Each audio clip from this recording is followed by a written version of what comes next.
I've been wondering about one thing lately. Will Warframe players actually like Soulframe? I've played Soulframe on and off for years now, watching every change Digital Extremes pushed into it, and I want to share what it feels like from the perspective of someone who's been deep inside Warframe for almost a decade. I've seen the rough spots, the updates, the surprises, and the moments that made me stop and think, wait, this could actually be something.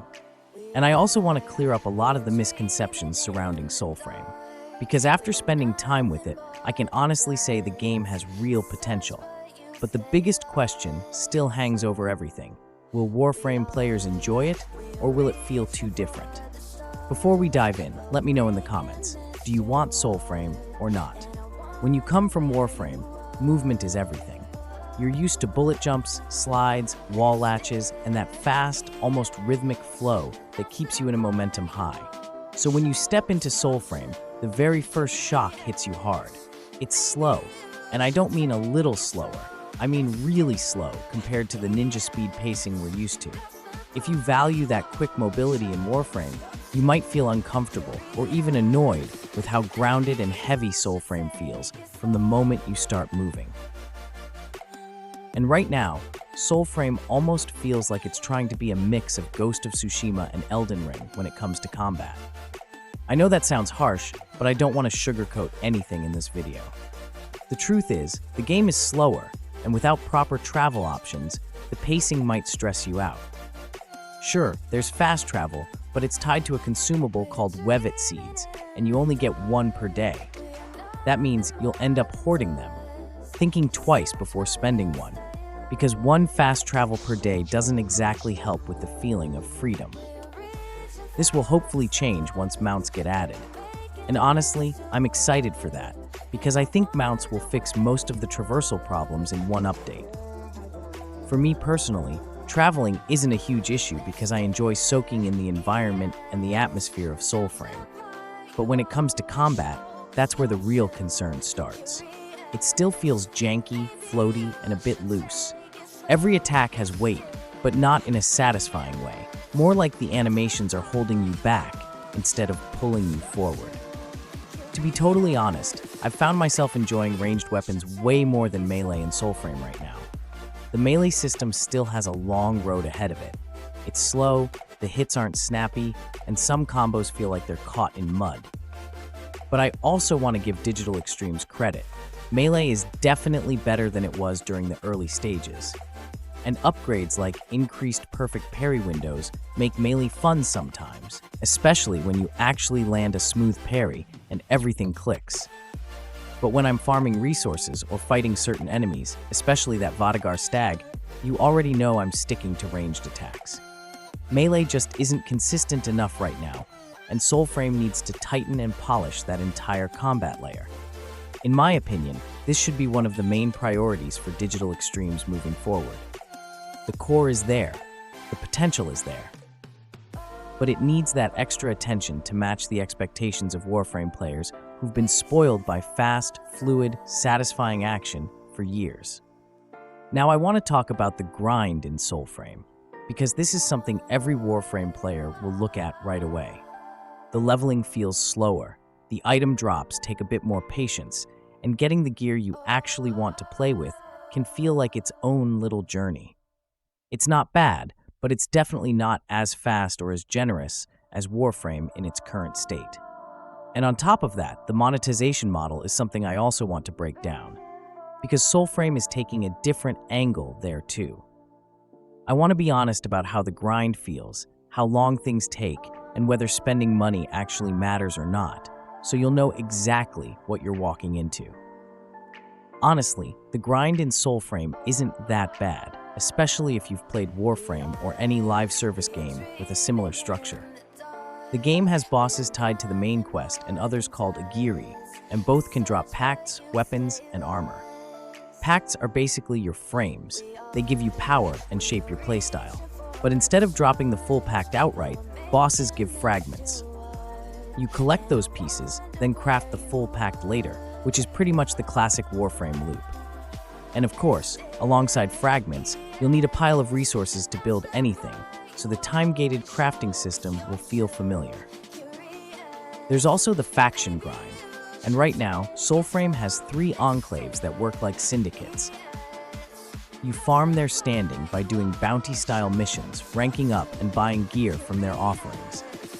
The twist is that you can swap factions as long as you have the right talisman for that enclave, but you also have to farm those talismans too.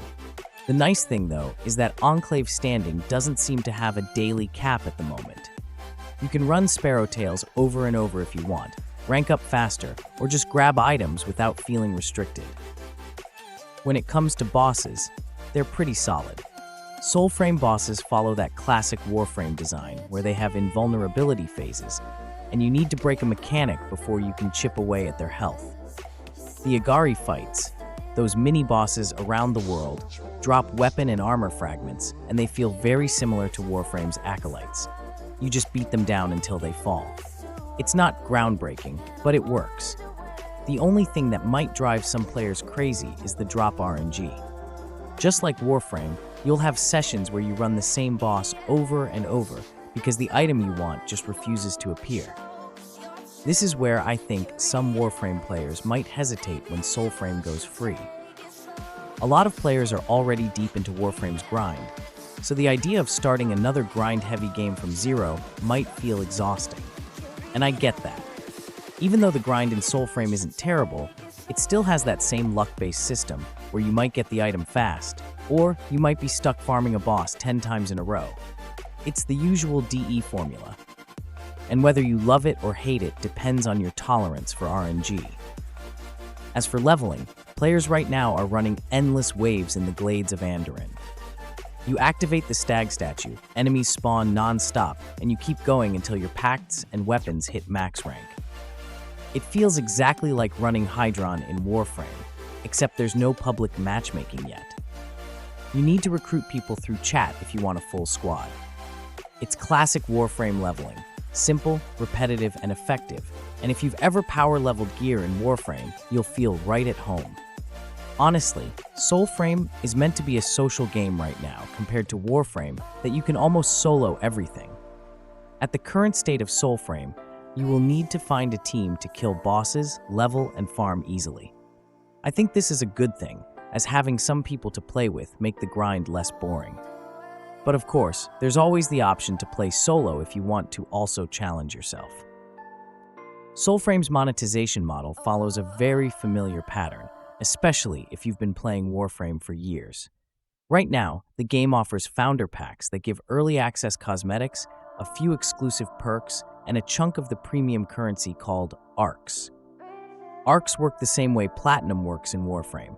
You buy them with real money, then use them to skip crafting times, unlock cosmetics, or grab items straight from the shop. It's a system we've all seen before, and Digital Extremes is keeping things simple in this early stage. Just like Warframe, you can buy weapons and armor directly from the in-game shop using Arcs. This lets you skip the grind completely and use the item right away, which makes the model feel more like pay for convenience rather than pay to win. Nothing you buy gives you unfair power, but it absolutely saves you time, especially if you don't want to farm fragments, materials, or wait for crafting. It's the same Digital Extremes formula. Grind for free or pay to speed things up. And while that's fine for some players, I can already see others choosing to stick with Warframe simply because Warframe gives you more flexibility with how you get its premium currency. The biggest difference right now is that Soulframe has no player-to-player trading, which means the only way to get Arcs is by spending real money. In Warframe, you can grind, sell mods or parts, and earn Platinum without spending a single peso. In Soulframe, that option doesn't exist yet, and that's a huge turnoff for players who love Warframe's economy. But if Digital Extremes follows the same path as Warframe, then I'm pretty sure trading will eventually show up in Soulframe too. And when that happens, the monetization model will feel way fairer and more familiar. Overall, Soulframe is a promising game, and it absolutely nails that fantasy RPG vibe in a way that grabbed me right away. My only real complaint is the combat system, which still needs a lot of improvement in my opinion. But aside from that, I'm honestly satisfied with what I'm seeing right now. And if you don't play like those loud content creators who complain about no content just because they can't instantly farm everything, then you'll actually enjoy the game for what it is. Soulframe is chill, relaxing, and everything you want to use is farmable if you put in the time. It's the kind of game you play after a long day. Set a small goal, get it done, then decide if you want to run one more. And keep in mind, Soulframe is still in its pre-alpha stage, yet the improvements Digital Extremes has been delivering are honestly impressive. Like I've been saying from the start, the game is promising, it has a ton of potential, and if Digital Extremes continues polishing it the way they've been doing, then Soulframe could turn into something really special.